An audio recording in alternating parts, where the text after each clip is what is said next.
In match एक मोठा एक बोल्ड डिसिजन घेतला तुम्ही. हर्षदादा आहे त्याला सबस्टिट्यूट करून बादल सिंगला टाकला आणि तेव्हा मॅचची सिच्युएशन काय होती आणि हा का निर्णय घेतला?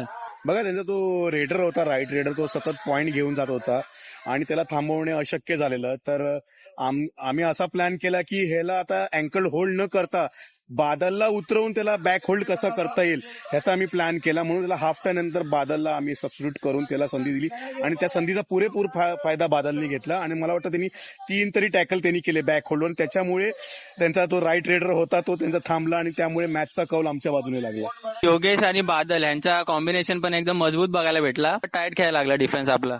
बघा, ज्युनियर मध्ये हरियाणामध्ये किंवा युनिव्हर्सिटीमध्ये बादल आणि योगेश दाईया एकत्र खेळतायत, एकत्र कॉम्बिनेशन आहे. म्हणून आम्ही त्यांना बीपीसीएल मध्ये जेव्हा कॉन्ट्रॅक्ट करायची जेव्हा वेळ आली तेव्हा दोघांना पण आम्ही एकत्र घेतलं आणि त्यामुळे आम्हाला जेव्हा जेव्हा प्रत्येक खेळाडूची जेव्हा गरज असते, हर्ष असेल, प्रसाद असेल, बादल असेल, योगेश असेल, तेव्हा प्रत्येकाला सिच्युएशननुसार आम्ही त्या खेळाडूला उतरवतो आणि ते खेळाडू पण आपल्या त्या संधीचा फायदा उचलतात.